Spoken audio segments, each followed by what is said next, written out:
I centri in Albania funzioneranno. Funzioneranno!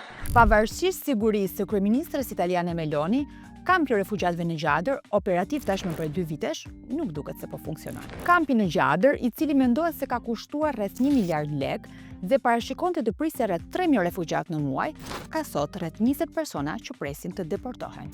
Po pse nuk i përmbushi kampi pritshmëritë e qeverisë italiane për të zgjidhur një herë mirë problemin e emigracionit? Citizens shpjegon se kundër kampit u shprehen jo vetëm organizatat jo qeveritare të cilat e cilësuan një eksperiment njerëzor, por edhe sistemi gjyqësor në Rom, i cili më pas u mbështet dhe nga Gjykata Evropiane e Drejtësisë. Kjo e fundit u shpreh publikisht më 1 gusht 2025, se jo të gjitha vendet që qeveria italiane i konsideronte të sigurta, si për shembull Bangladeshi apo Egjipti, janë realisht të tilla në aspekte jetësore, dhe se kthimi pas i refugjatëve që vijnë nga andej është i padrejtë.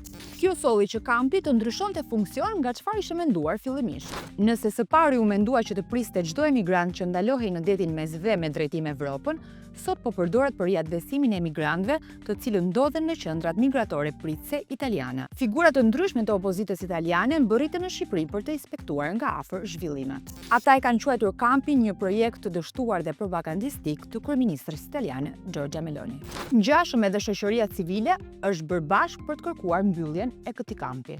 Kryeministri Rama nuk e ka komentuar kurrë çështjen e Gjadrit, madje shprehur se kampi nuk e shqetëson, pasi ndërtimi dhe menaxhimi i qendrave nuk i përket qeverisë shqiptare, pasi marrëveshja ja ka dhënë jurisdiksionin palës italiane. Po për çfarë i shërbeu Shqipërisë e gjitha kjo? Gjadri na bëri të kuptojmë se jo gjithmonë mjafton vllazëria midis dy shteteve për të çuar përpara projekte të suksesshme në nivel politikash dhe të drejtash. 30 vite më parë, ashtu si refugjatët nga Bangladeshi apo Egjipti dhe vende të tjera të Afrikës, shqiptarët niseshin si refugjat drejt Italisë në kërkim të një jete më të sigurt dhe të ardhme më të mirë. Kampi që u hap në Shqipëri rëndon në ndërgjegjen e shoqërisë sonë, për atë çka nuk do donim të ndodhte njerëzve tanë, por ndërkohë lejuam që të ndodhte të tjerëve në brigjet tona.